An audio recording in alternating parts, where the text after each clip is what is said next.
Today we're going to cover the backswing, but more importantly, your hands at it, what they look like at the top, and depending on where your hands are, how that affects your downswing.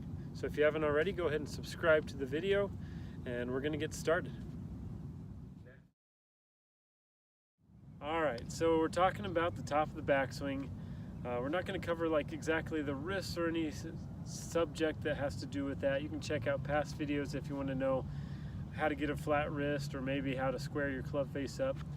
But today we're going to talk about the hands and how they affect the downswing, where the hands are placed. So first we're going to talk about those who tend to struggle with a steep downswing.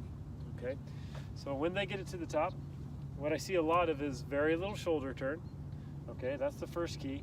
And then they lift their hands really high up. So you might see it kind of feels like it almost gets in front of your face. Some of you might even be like, I can't turn because my shoulder gets in front of my face. That's because you're not turning your head correctly. We'll cover that another time.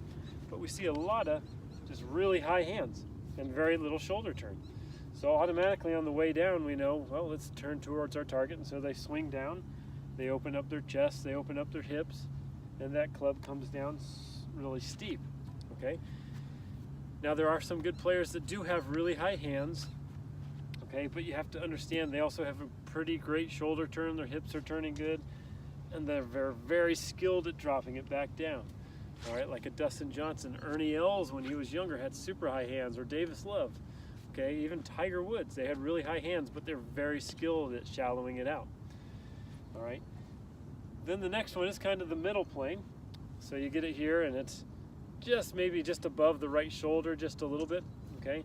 That's gonna help you turn your shoulders a little bit more. That might be somebody who's a little bit more neutral, okay? And what I would suggest for most of you folks who struggle with coming down steep or coming down what you would call over the top, whatever term you wanna use for it, is when you get to the top, I want you to feel like you've turned your hips a lot, you've turned your shoulders as much as you can, and I want you to feel like your hands, we're gonna call it, feel like it's a deep position, okay? Kind of feel like it's off of your right hip right there, your pocket, okay? Because if you have all that turn, even if you turn really fast, it's gonna be easier for that club to then come down in a shallow spot. All right, you don't have to have it to be a very big backswing either.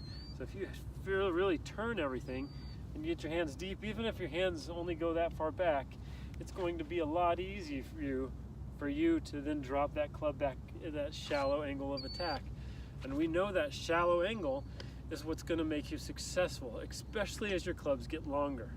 All right, so just check and make sure those hands don't get too high up, because then you're going to rip it down, come down steep. Kind of more in the middle, that's more of like a Rory, or more of a typical thing that you might see of your lower handicappers, okay? Kind of the same angle as their shoulders, all right? And then they're still very skilled coming down shallow. Or for us who struggle with over the top, just really turn. I don't even care if the club swings inside, it doesn't matter. Just feel like it kind of gets deep, because then if you have more shoulder turn and more hip turn, it's going to be easier. You can still turn on the way down. That club still has a more successful chance of coming down shallow into impact and you playing better golf. So if you haven't already, make sure you subscribe to the channel, and I hope this helps you play better.